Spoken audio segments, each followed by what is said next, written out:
Class. Wewe Melimeko unashindwa kweli kutaja Berlini ilianza mwaka gani na ikaisha mwaka gani kweli? Ni vitu vya kukosa hivi. Afu nisogeze sura huko. Sogeza karibu hapa. Berlin Conference. Melimeko. Naona fundisha hivi kila siku. Pakome. Tabata wazima. Nijibu, si ndio? Haya. Niambie. Berlin Conference ilifanyika mwaka gani? Na ikaisha mwaka gani?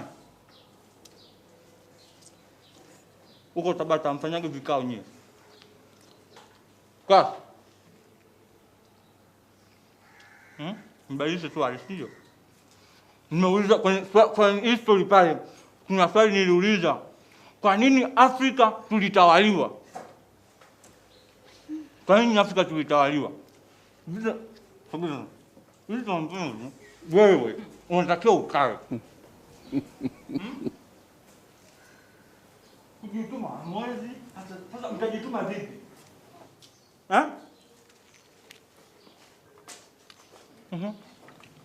Wewe kibudeni si wa kunyunyuzia. Berlin Conference ilianza mwaka gani ikaisha mwaka gani? Sijui. Njoi. Kwa hiyo nakuja kila siku hapa nafundisha. Haya mambo nitakuwa naelekeza kila siku. Berlin Conference ilianza mwaka 1884 mpaka 1885. Kila siku nitakuwa nasema hivyo. Narudia naambia mwalimu. Hivi una hamu ya kunipiga au ni nini? Kwa sababu mimi sielewi jamani. Uelewi nini? Jamani. Uelewi nini Steven? Jamani. Mungu niepushe. Nisikilize. Hii ni kwa faida yenu. Natumia mbinu mbalimbali ili mradi nyie muelewe ninachofundisha, lakini hamuelewi. Shika kwanza hiki. Kaubavu hapo. Muulize watu wa nyuma huko. Kaa nyuma leo chochote. Nisikie Steven. Nisikie. Mwalimu. Hebu nakuomba mara moja.